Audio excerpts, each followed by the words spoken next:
What's up, y'all? Welcome back to the channel. You know where you at. Yaknastiiifishing. And guys, I've been gone. I've been sick all last week. Sorry I missed y'all. Whew, that was a doozy. And then Friday was my birthday, right, last week. And I ended up smashing up my ankle. Man, it's been a heck of a week. And by the time you guys see this, 2 weeks, yeah, crazy, man. It's been exciting, but not good. You know, sick. I'm limping around, hobbling, I think. Hobbling would be the best word. And man, crazy. But it's not stopping the fishing. I'm gonna tell you that right now. It is not stopping no time on the water. That's what I'm gonna say about that. Now, in today's episode, I'm gonna talk to you about a question that some people have been asking. All right. And that question is the minnow dead? Right? Is the minnow an effective bait still? You know? And I gotta say, yeah, yes, it is. Just to answer your question in a nutshell, and we're about to conquer almost, if not every aspect of a minnow, how to use a minnow, okay? A depth chart that's gonna tell you what weights work best at what depths, okay, guys? And I guess everything in between. So stick around. It's about to get juicy. Yeah. Before we get started though, I just gotta shout out a local business. You know, I gotta do it, man. And in this case, I have no choice but to shout out the House of Coffee. Yep, I just got off work, had to stop by the coffee house, get me one of these ice cold mocha lattes, because I'm always talking about it. This is what it looks like right there. You see it? It said right on there. Yeah, that mocha, baby. Plus, I got to use that as an excuse to drink me a little bit. Yeah. Yeah. So if you're ever in Dover, Delaware, in the Delaware area, stop by the House of Coffee. Oh, yeah. Get you some. That's what I'm talking about. So getting into the minnow. All right. Now, when I say minnow, I am talking about the paddle tail swim bait. All right. Small little paddle tail. Look just like this right here. All right. This one is the Crush City Mayor. All right. We got Kytex. All right. You got your Bass Pro Shop ones. You know, you got your Googans. Yeah, that's nasty right there. And then you got your biggins. All right. Your 5 inches. Okay. They do get bigger, but that's more of a nuanced thing. This here is a 5-inch driftwood bait, and that's that rainbow trout. So yeah, man, driftwood baits, check them out. They make some pretty darn good baits, all right? Their swim baits are phenomenal. You can get them in all kinds of different colors, and just like all these other baits, but driftwood, it's a smaller company, and they just got some decent quality stuff. So I like to support, and I do love those small tackle shops or those smaller bait makers, because you get sometimes a more nuanced approach to a technique. All right. So, right now we're talking about any paddle tail from 2 inches to 5 inches. All right. Yeah, that's a crazy size difference in those baits, right? But there's not much difference. Okay. Now you have some that'll shimmy and rock. You have some that just wag a little bit. You have some that kind of do a mix of all of it. All right. And depending on the speed of retrieve, what they're doing. Okay. Now, I got to say, the paddle tail swim bait is a cornerstone in bass fishing, and in all kinds of fishing, to be honest, not even just bass fishing. You can catch anything on a paddle tail swim bait. Yeah, you throw a little one like this here, this little 2-inch storm, dude, these crush crappie, perch, all right? Your little panfish or your larger size panfish, yeah, all day long. You catch them. You can catch anything on this. This right here will catch the biggest fish and the smallest fish in different species in the same body of water. Okay? You cannot go wrong just chucking and winding a minnow. All right, guys? But today we're going to get a little deeper than just chucking and winding. because there are so many different things you can do with a paddle tail swim bait. It will blow your mind, and it might even have you thinking that's the only bait you need. All right. So, starting off, we're going to talk about techniques, all right, or the many ways you can use a paddle tail swim bait. Okay. This is one I like to use with my mid-size swim baits, 3-inch, okay, 2 3/4, somewhere in there. You got your 3.3s and then your 3.3 fives, you got your 3.5s, okay, all up in that range, your 2.8 contact, stuff like that, okay. And this is a very simple way to do the thing and not have any issues. You're just out there catching fish. All right. Now, I don't do this with larger baits because you have a more likelihood to lose those larger baits on this technique. All right, guys. But I am going to use a 5-inch driftwood swimmer here to show you what I'm talking about. And this here is just basic nose hooking, all right, or nose rigging that bait. Okay, you could take, if I can get this hook, because I don't got any fingernails, of course, you can take your little circle hook. Okay, this one here is a little bit bigger, just for the sake of the demonstration, but you could take it and you could just run it right on through, right there, boom, done. Okay. Just like that. You can do that. You can, but you're going to be likely losing that bait because if something short strikes that, especially if it's something big, it's just going to snatch it right through that plastic and tear that bait right off that hook. All right, guys. So, a little tip for that. Okay. So, just imagine this is a 3-inch bait. All right. This is a larger screw lock here. All right.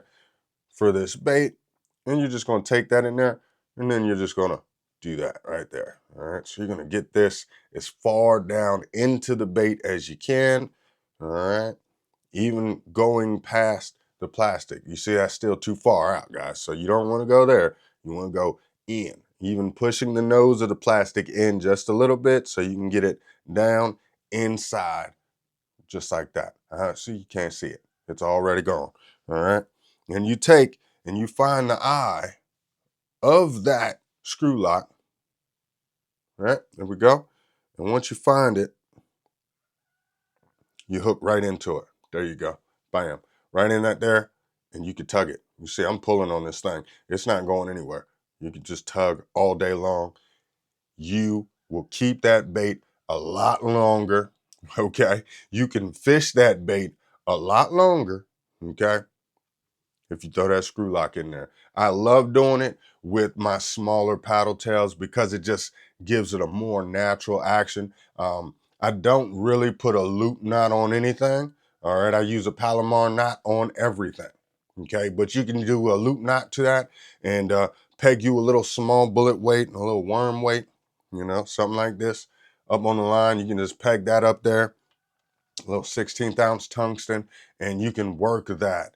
And, shallow, yeah, pockets, some grass. Doesn't have to be a lot of grass, be careful. You're going to snag up. Don't throw it into the branches and heavy brush. That's a bad idea with that open hook. But yeah, nose rigging that thing, piece of cake. It's great. You see the action, the whole body moves, the whole body rocks. It's a whole body action. You got, your primary action from that paddle tail and your secondary action coming off with that rock, depending on what bait you got on there, y'all. So definitely throw a smaller bait though. Don't do this with a 5-inch unless you're catching a monster that's just going to inhale this whole bait. All right. So yeah, that's why I suggest smaller baits for this technique. All right. The next technique we're going to go with, just keeping it real simple, guys. Real simple.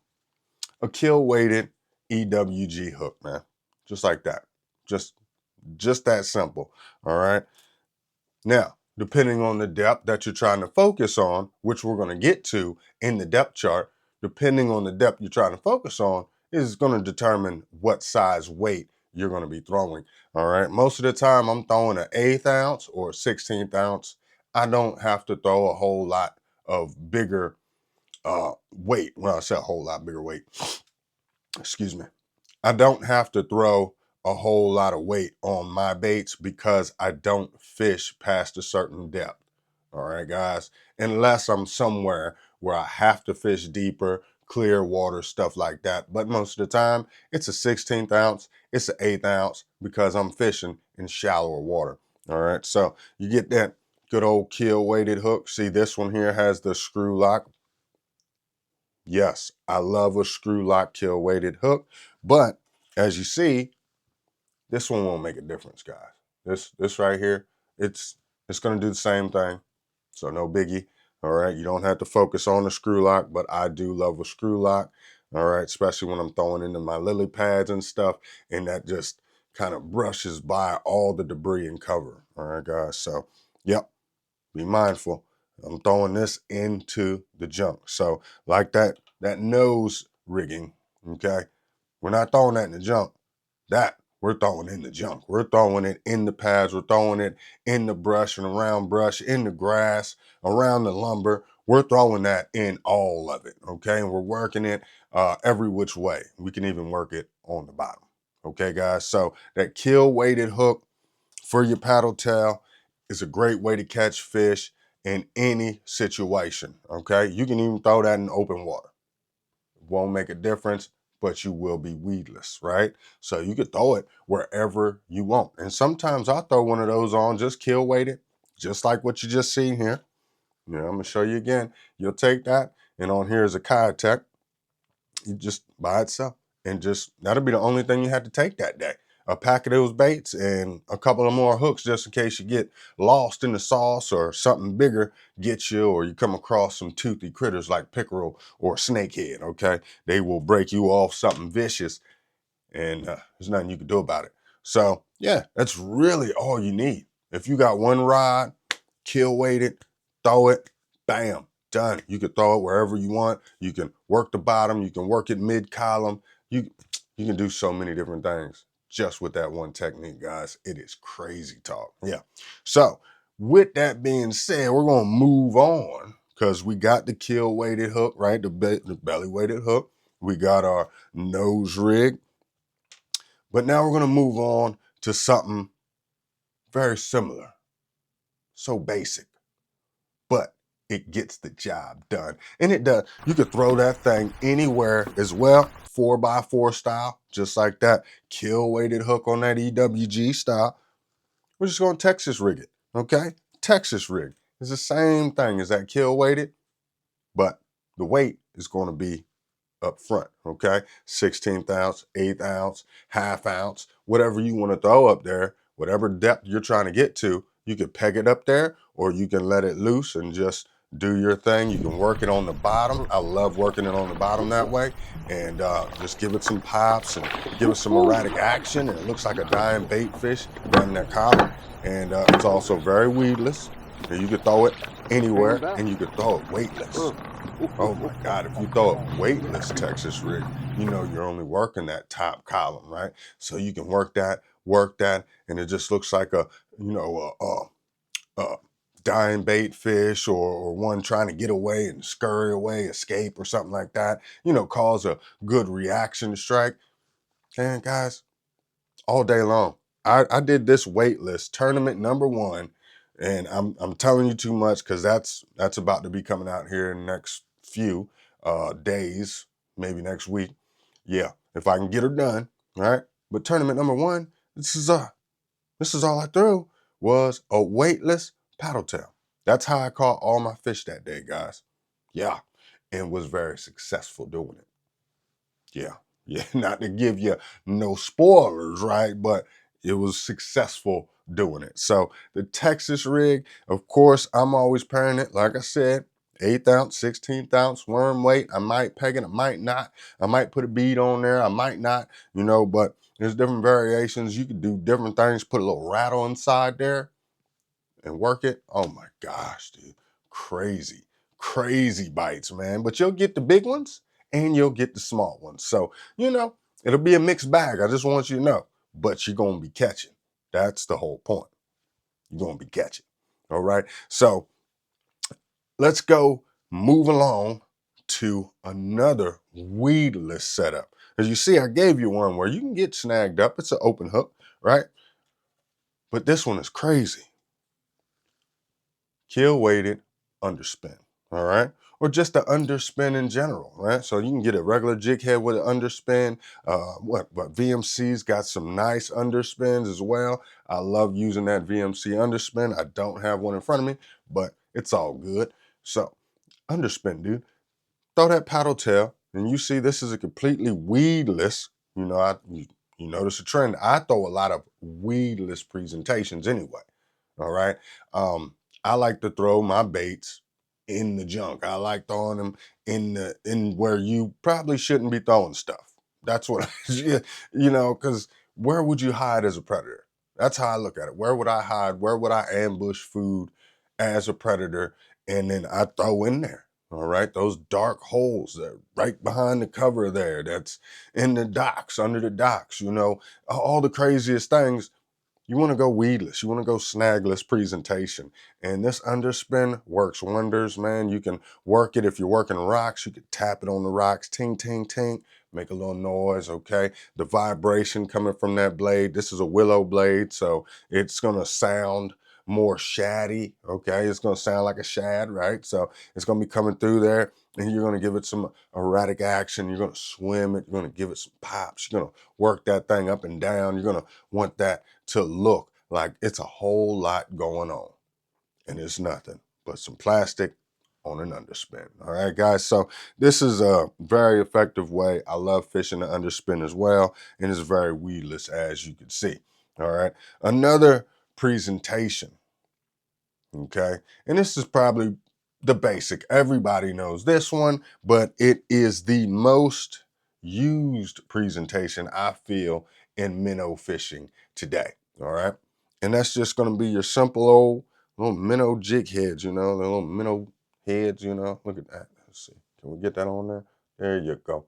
Yeah, just a basic old jig head, nothing snazzy, that has the minnow, because I love that minnow head, but I grew up, I'm gonna just go ahead and put that right on here for you. And this is a longer shank hook, okay, because I like a longer shank hook because of the baits I like to throw. All right, so like this here, let's see if we can get you guys to see the whole thing. There we go. Just like that. Man, this thing just gets bites, dude. It catches everything. You can't go wrong unless you're throwing it around cover. Okay. That hook right there is very, very sharp. I mean, super sharp hook. It's going to hook everything. It's going to get on some grass. It's going to get on your pad. It's going to hook everything.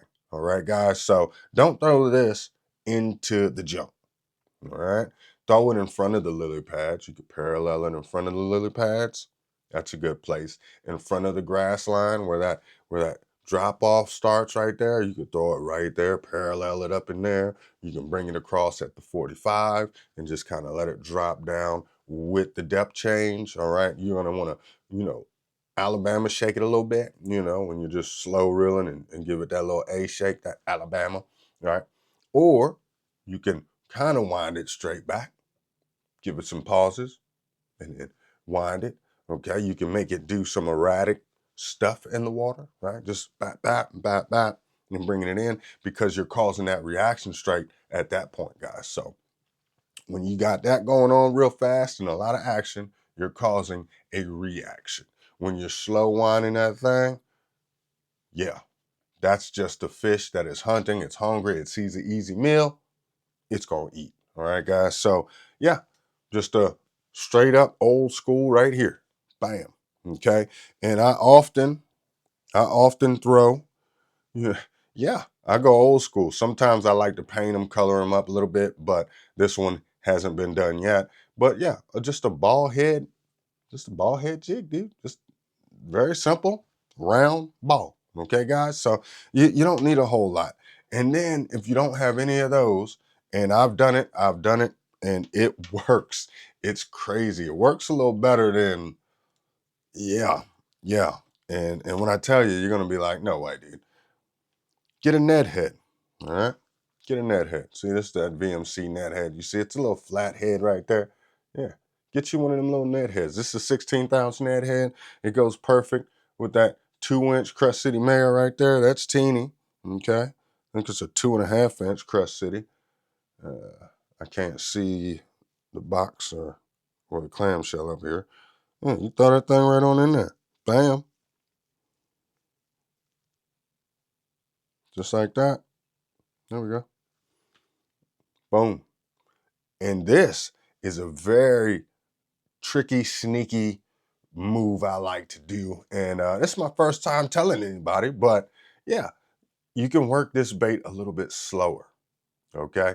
So you see how it's a flatter head. All right. It's a net head. So it's meant to just drop like that. Right. You got a net. It's just, oops. So you got a net and it's just boop, boop, boop like that. Right. You can do that. Right. Let's say you got hard bottom during the spawn, pre spawn. Right.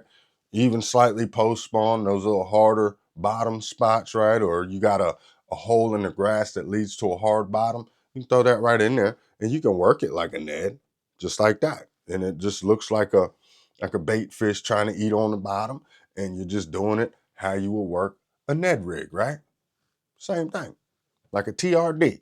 But you can also swim this. And with that flat head, swimming it on the flat head, oh my God, dude, it's so slow. You can give it the Alabama shake. You still have a 90-degree tie on this, right? Just like you would right here. Same difference, except this is more aerodynamic, right? Or hydrodynamic, I should probably say, right? Where it just has an ease through the water. This flat creates more drag. You can work that bait slower, keep it in that strike zone longer, and give it that little A shake, dude.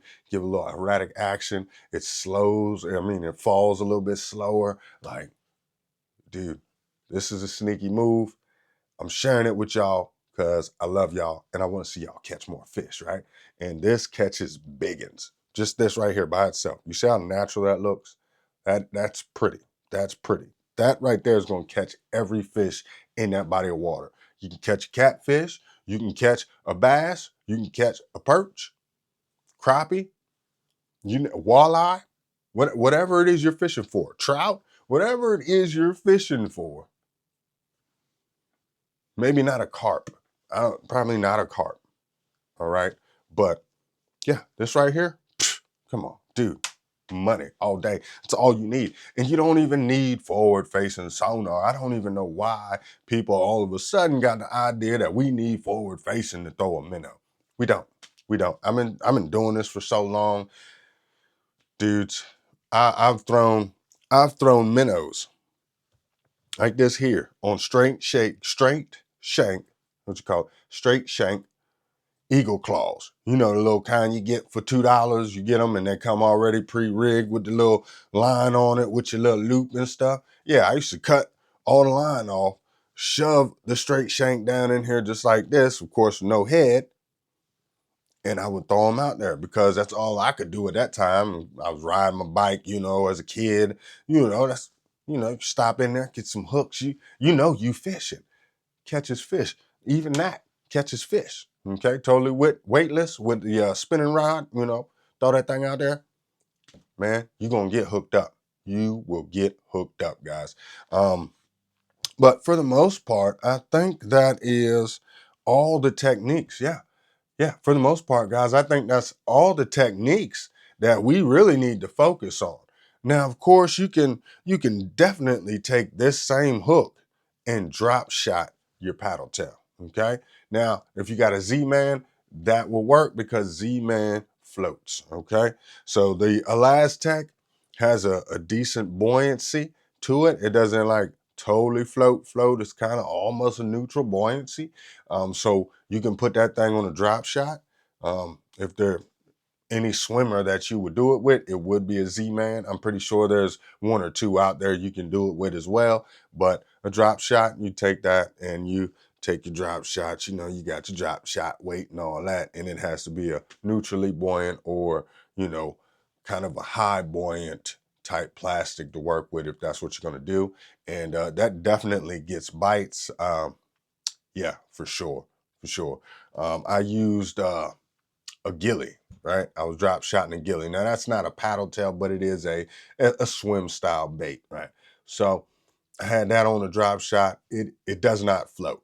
So I knew once I got it out there, the long bomb cast, I knew I was just gonna keep it moving. As soon as I feel the weight, touch that bottom again, recontact, I would just slowly work it back, just like this here, give it a couple more erratic action movements, but yeah, you guys get the gist, right? So yeah, you can drop shot it.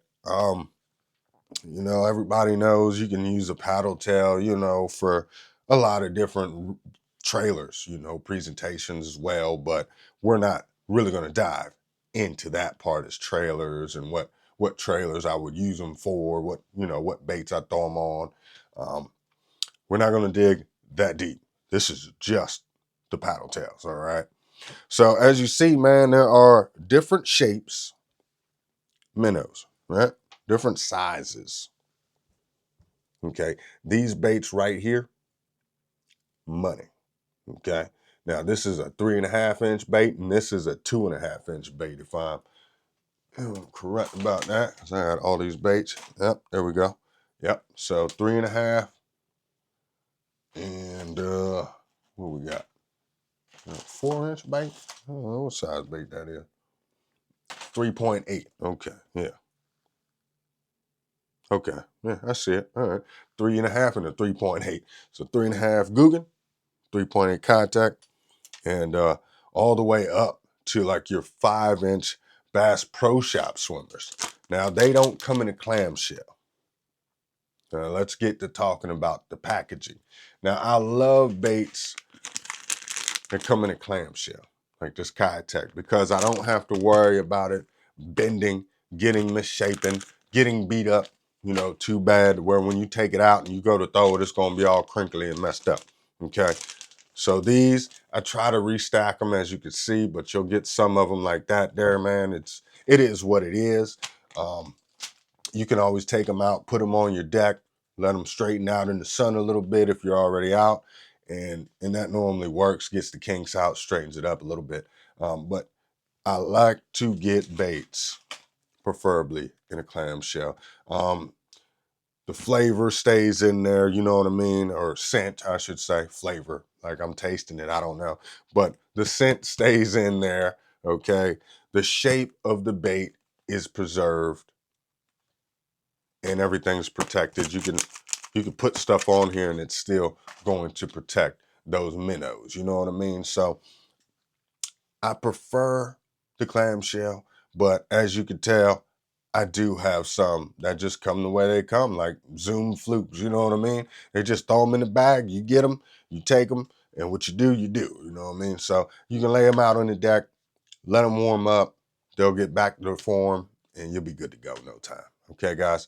So I think we've covered just about every technique that we could cover. I'm gonna look at my notes.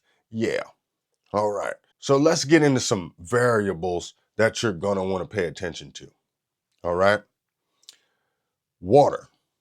Okay. That's something you gotta pay attention to. Temperature. All right. What's happening? Is it choppy out there? What's going on?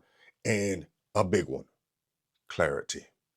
Okay. How clear is this water? Now that's going to determine the depth you're going to be fishing at. Okay, guys? Pay attention now.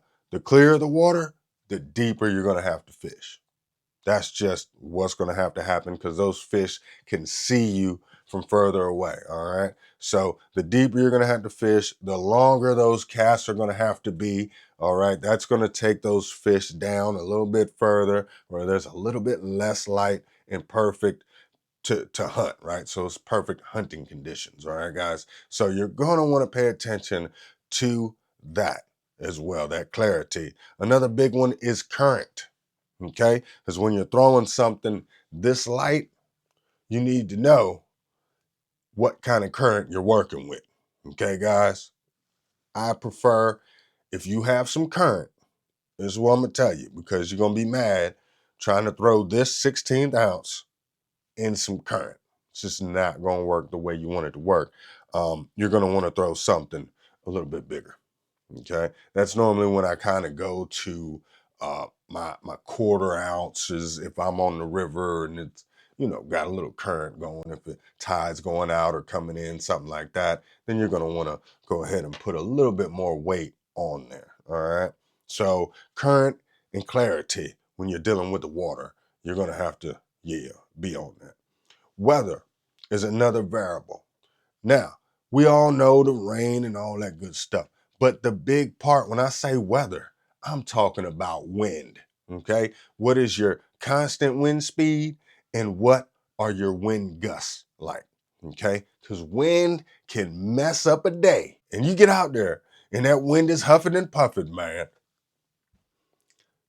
This ain't gonna do it. This ain't gonna do it. That wind is gonna have your bait flowed and blowed all over the place, man. It's not gonna work out.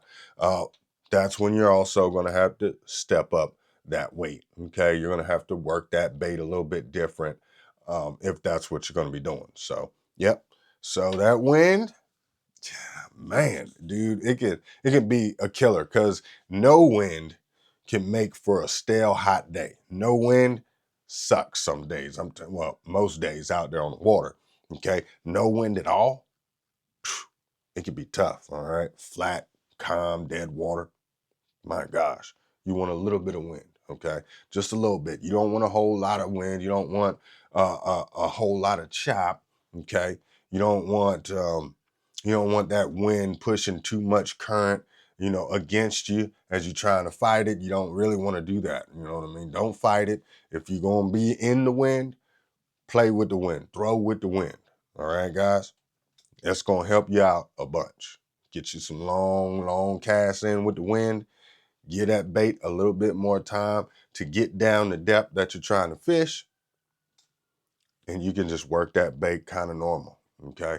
But pay attention to what that wind is doing. Now, we've also gone over, some of these techniques with the open hooks and with the weedless presentation. So, yeah, you're going to want to pay attention to the cover, all right? The cover or the lack thereof cover. So that's going to determine what presentation you throw. Are you throwing the nose rig technique? Are you throwing the weedless setup? Or are you going to go with a jig head, okay? That's going to determine what you're going to do there. All right. If you got a bunch of cover, a bunch of pads, a bunch of grass and stuff, then you're going to want to throw something weedless. All right. If you got very hard structure like docks and there's no cabling or anything like that, you might get away with throwing, something on an open hook. But pay attention to the cover and the structure that you're throwing around. That's going to determine exactly what you're doing. Okay. And you're going to want to present this bait every angle you can, all right? Angle of attack is a big deal. Trust me. Oh my goodness. I've thrown at stuff from this angle and I'm hitting these spots all around, right? From just over here. But then when I got over here and started throwing across that cover, I got bit. So angle of attack, I mean, wow. And if you don't know what I'm talking about when I say angle of attack, you can check it out. I have a video. It is about angle of attacks. It does say angle of attack in the title. You can go look for it, check it out. I'll see if I can pull it up here, pop it up there for you to see what the thumbnail looks like at least, or maybe even get it up there some kind of way. I gotta find it. But yeah. So angle of attack's a big deal. Check out the video. Trust me. It can up your game tenfold. It can up your game tenfold in how you present your baits and stuff like that. So for the most part, that right there is the gist on paddle tails. All right. Just throwing a minnow, doing your thing. It is a very highly effective way to catch fish. Don't ever sleep on it. And trust me, it's never going to go away. It's never going to go away, okay? It's been around for forever. And I think it's still going to be around later on because big fish eat little fish. It's just a concept, y'all. So let me get into the depth chart. Hoo-hoo. Yeah, this is going to help you and guide you in the right direction when it comes to weights and water depth and what you're going to do with that paddle tail, guys. So, guys, I know you've been wondering about the depth chart this whole video that can help guide you to the proper weight that you want to use to match the proper depth that you're trying to fish. All right, guys? So, here we go. Starting off, we're going to go 0 to 2 foot. So 0 is the water surface, and we're talking 2 foot deep. Okay, so 0 to 2 feet deep. I'm putting my paddle tail swim bait on a 16th ounce weight. Okay, may that be a jig head, may that be kill weighted, it doesn't matter. It's going to be a 16th ounce weight, 0 to 2 foot. You're working that top part of the water column. All right. From there, you're going to go 2 to 3 feet or 2 to 3.5 feet. That's going to be an 1/8 ounce. Okay. That's going to be 1/8 ounce. Then we're going 3 to 3.5 foot to 4.5 foot. And that's going to be a 3/16 ounce. And last but not least, it's going to be 4 foot to 6 foot. Okay. Or 6.5 foot. I can even get it down there in good time and throw a 1/4 ounce weight on that, guys. So, yep, that's your basic depth chart right there. And yeah, give it a look, see, take a screenshot, save it, write it down, take some notes, whatever you're going to have to do to remember that. But it's not very difficult to remember. Now, we do have in-between sizes, of course, like a 3/8 and a 5/8 and stuff like that. Now, you can make those determinations on your own on what you're going to do. If you just have some half size or mid-size stuff, maybe you don't have, the sizes I just said. Well, if you think about uh, a close comparison, you can find something really close to that weight and it'll still fish the same, okay? Because some manufacturers, they'll have stuff that'll say like 7 grams on it. That's a quarter, 1/4 ounce, stuff like that. So just use your own logic and common sense and practicality, and it's not hard to figure out. And of course, I could have gone deeper, okay, but a lot of times I'm not really fishing a lot deeper with the minnow. Personally, if I'm going to go any deeper, I'm most likely going to throw a swim jig or something like that. So yeah, I'm just trying to keep it straight up what I would do and what I recommend for throwing a minnow or paddle tail swim bait. Yeah, guys. So yeah, I hope this video was refreshing to some of you guys. I hope some of you guys learned some stuff and took something from it. And if you did, hit that like, hit subscribe, leave a comment down below if maybe I missed something, right? And if you have some knowledge to add to the discussion, put that down in the comments, man. It can help somebody catch more fish. Yeah, we're all teachers here, guys. We're all teachers. It's not that, oh, I'm going to teach. No, man, I'm learning from you as well. So put it down in the comments. I love to learn new things. That's for sure. All right, y'all. I'm going to get on out of here. Just got off work. I'm going to get me something to eat. Just had me a nice, good coffee. Oh, man, yeah. And it feels good to be back talking to you guys. So with all that being said, tight lines and all that good stuff everybody says. Peace. Fishing a minnow.